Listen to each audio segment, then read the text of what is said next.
And if I was Jimmy Garoppolo, good-looking guy, who probably, I'd guess, conservatively just would have 30 mil in the bank just sitting there, let alone the revenue streams coming, right? He's just a ton of cash. Back to good-looking guy, could have for the last 6 months. A lot of stress, a lot of weird things going on. Just had people, chicks, feeding him cheeseburgers and sushi and living the good life. You see that tan? Like, he's a dark guy. Incredible tan. He He had tans, a I would tan imagine, where it but looked yes. like he just sat in a hammock being fed by two naked chicks sushi. I cannot hold him accountable for putting on, what looked like he's not necessarily a skinny guy, but he looked a little chubby. So I do not chubby shame because deep down I'm kind of a chubby guy myself. Same with you. Husky is what my mom used to call it when she'd order that size out of the JCPenney catalog for me in my 9, 10, 11-year-old range. They called the size Husky. That's what my mom ordered. I look at him. We're going to get to a real conversation. We're kind of this is tongue in cheek here.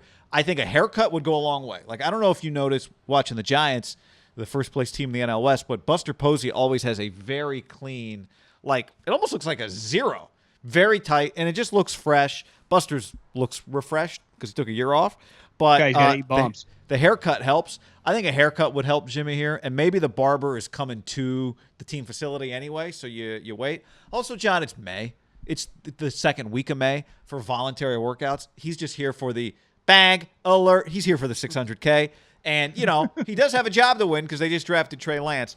But, I mean, what are we really talking about here? Even if the photo is not distorting, even if he has added a few LBs, I would imagine Jimmy Garoppolo pretty quickly can shed a few if he had to. The good news, chest looks good, smiling. That's what I want. I want him in the right mindset for a competition here, John.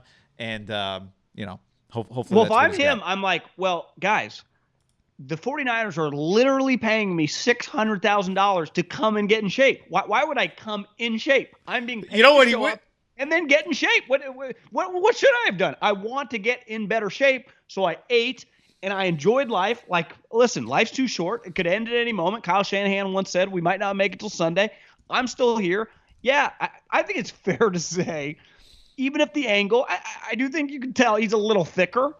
Now, a little dad bod vibe, but as I forwarded to a female last night, she said he still looks pretty good. Like, I don't think he's like hurting, right? It's not like girls are going to turn the dude down, but like he's getting paid $600,000 to tone it up. You know who was coming to the facility already in shape? Juwan Who's James. that? How'd that work out for him? Jimmy knows. I got a lot of money riding on this thing. I can't afford a non-football injury because I'm working out my non-sanctioned gym. I work out at the facility because I'm smart. So good move by Jimmy on that. Now, one problem with football on kind of a serious note, it's like, when you feel like, God, I've probably put on like 5 or 10, you just avoid the scale.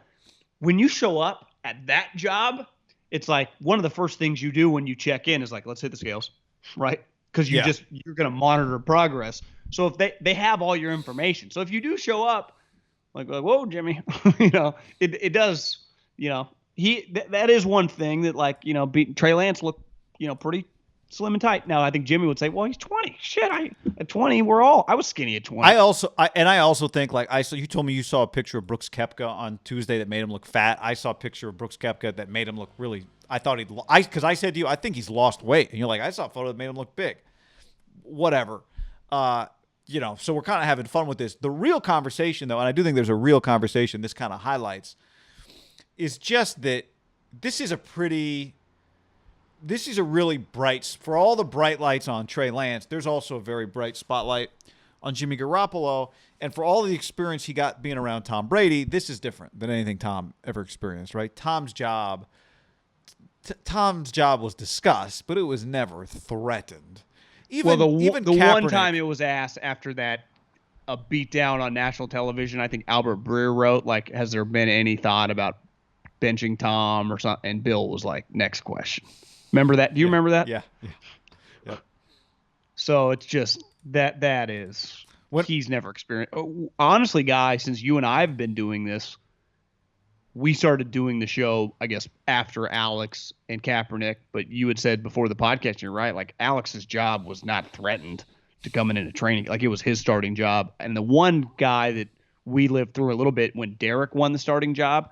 But Matt Schaub was a shot fighter. Like he had just had the season where he threw all those pick sixes.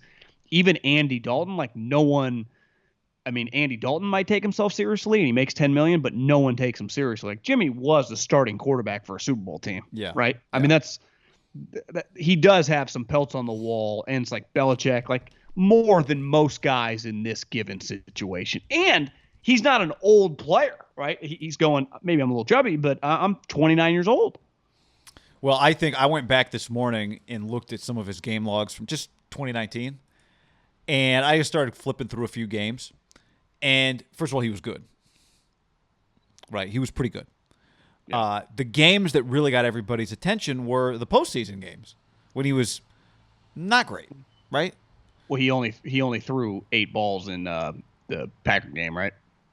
8 pass attempts total. Yeah. That's probably go down as an NFL record for a team that won a championship game. Do you think a team – I mean, honestly, you're probably more likely to do it in a win than you would be in a loss. In a loss, you probably would not attempt that few. I don't think moving forward, I bet if we did a research project at Duval on that, when's the last time a winning quarterback in a playoff game threw 8 attempts? In the last couple decades? Probably no chance, right? But yeah, I would argue I don't think you have to put the winning game filter on it. I'd think you'd be hard pressed to find anybody. Yeah. I think you'd be hard pressed to find anybody. You probably have to go back to the 80s or something, right? God, I feel like you maybe like a game that was a sleet and you just ran it every play. I mean, yeah, that's a good call. Yeah, I'm talking more like 81. Not a West Coast sunny game. 81 is 40 years ago. But you're right. I think weather would be a factor. But the point is, you're right. I mean, it's hard to find guys in his position to begin with in kind of that middle ground in the NFL, let alone to find guys who is kind of in that middle world. Their team drafted a quarterback, top 3, whatever. But I do believe the coach when he says this guy's our starting quarterback right now, which, of course, how could he not be? So it's pretty unique. The stuff he learned from Tom maybe applies here in terms of just observing a guy who just is under a lot of pressure every week. But it's pretty unique. And the competition hasn't really even started yet, right? To Kyle Shanahan's point, he said it a few times. Like, Jimmy's the starter. The competition hasn't. There's gonna be a competition at some point, but this ain't it yet. Well, the Rams tweeted out they're clearly on the field right now. Stafford was throwing to Cooper Kupp. Once they get on the field, it will be a big deal when they're both standing next to each other. And I think when we use the Kaepernick analogy or the Carr analogy, or just those examples, those guys were second-round picks, right? And I think typically high in the first round, and we've talked about this for a while, it's usually terrible teams. So unless you are like cooking the books, right? You're like, Carson Palmer's going to sit behind Kitna, or so-and-so is going to sit behind whoever. That when you have the number 3 overall pick and your team's good, it's just a rare and your starting quarterback, your incumbent guy has had took you to the Super Bowl, which is almost unheard of for a lot of the type guys in Jimmy's position. It's really just, I feel it's kind of an outlier situation, just the whole thing. I mean, it's kind of unprecedented in my mind of what's given the expectations, giving that, they're not lying when they say like we can win with Jimmy, but it's like, does anyone really want to watch Jimmy? And how long's Kyle's rope with Jimmy? We don't really know. That's part of it. That's the other part of it. What you just said. Jimmy was benched a couple times last year. Now, granted, he was limping around, but it was like Kyle's like, get out of here. Right? Yeah. I think that's the other part. Is like, it wasn't that long ago that everybody wanted to see Jimmy, and now we're at the point where all anyone you want to see is Trey Lance. And Jimmy Garoppolo's got to look back at that, at that 2019 season and go, do you guys forget how many games I had where I was a 70% passer? Now, he did throw some picks, right? Alex, that's one factor is interceptions can accelerate. If you don't throw interceptions and your team wins, there's really nothing anyone can say. Alex didn't throw picks. Well, that's why Alex, they were locked to make the playoffs every year in Kansas City because people are like, he's not throwing touchdowns to the wide receivers. Well, yeah, he doesn't throw any interceptions. They have a good defense. They're winning 11 games a year pretty easily, right? If he had doubled his interception count, they probably lose 2 or 3 more games every year, right? Yeah. And Garoppolo threw 13 picks with a top 1 or 2 defense in 2019. Now, couple games, just thinking off my head, he had multiple pick games, like the Seattle Monday night game. I was there. Right, so if you have a couple multi-pick games, that could just add up fast, right? If you have two pick games, that's 4. He never went back. He went back-to-back games without a pick once that year. Yeah, he turns the ball over. Now, I went back and watched some of the Steelers game this morning. Like, his first pick was a screen to Breda, and Breda just couldn't handle. It was a perfect pass. It bounced out of his hands to T.J. Watt. The second pick was basically on a slant. He trusted Dante Pettis to win, threw it into both guys were 50-50, and it bounced off of him, and Minkah Fitzpatrick picked it off. So, what's crazy about that Pittsburgh game? They had 2 interceptions and 2 or 3 fumbles in the first half and still won the game on the road. Well, because Roethlisberger was out, right? And they had Mason turned it over a bunch. Week 1, they had 2 pick sixes against Jameis. 2019. Yeah, it went pretty well. So Jimmy benefited for sure. I do remember thinking the Steelers, they're trading a first-round pick with their quarterback out for idiots. And the first time, that was his I think debut. it was his first or second game. He's pick sixes, making sweet tackles. I'm like, God damn, this guy's sweet. Yeah. Think they regret that one? No. Nope.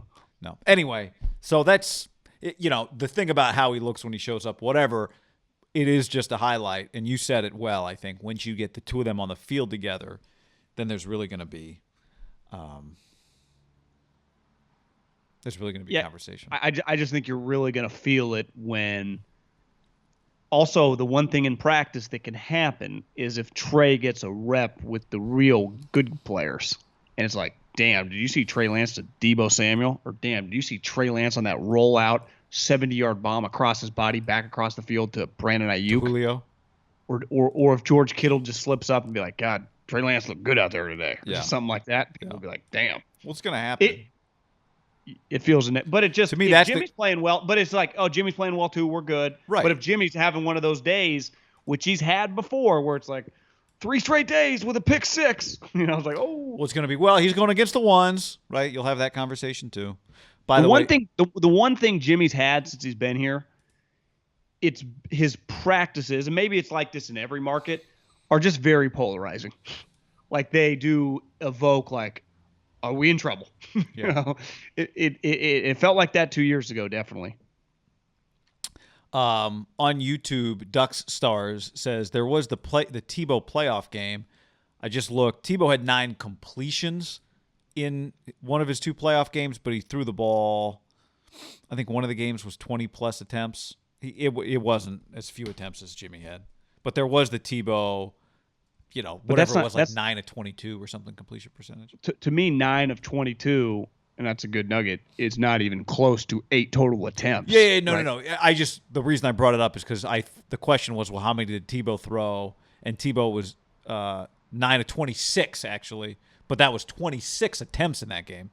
But it was a good thought because I did three times the attempts, more than 3 times. Yeah, and it was Tebow. Think about that. He did lose 45-10 to New England. Bloodbath. I think think Bill was 10 worried. 21. No, I don't think Bill was worried about that game.